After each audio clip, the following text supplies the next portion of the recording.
Slovensko potrebuje vtipného, bystrého, múdreho, vzdelaného, reprezentatívneho a rodinne založeného prezidenta a preto budem podporovať doktora Ivana Zuzulu. Ivan je človek zodpovedný, človek, ktorý keď si dá nejaké úlohy pre seba, zvláda ich a človek, ktorý má nejakú víziu, nepoľaví, nepopustí. Ivan sa nikdy nezhrbí. Vie vždy dodržať slovo, ktoré dal.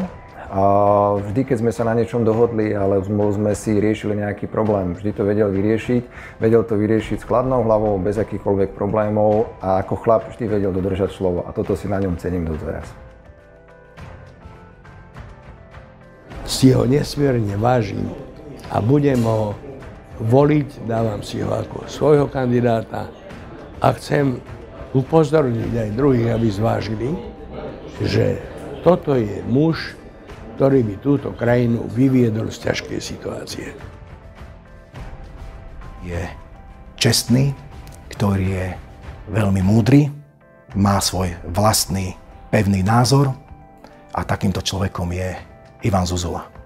A ja verím, že Ivan Zuzula, ktorý je môj veľmi dobrý kamarát, bude tou správnou voľbou a bude to skvelý prezident pre naše Slovensko.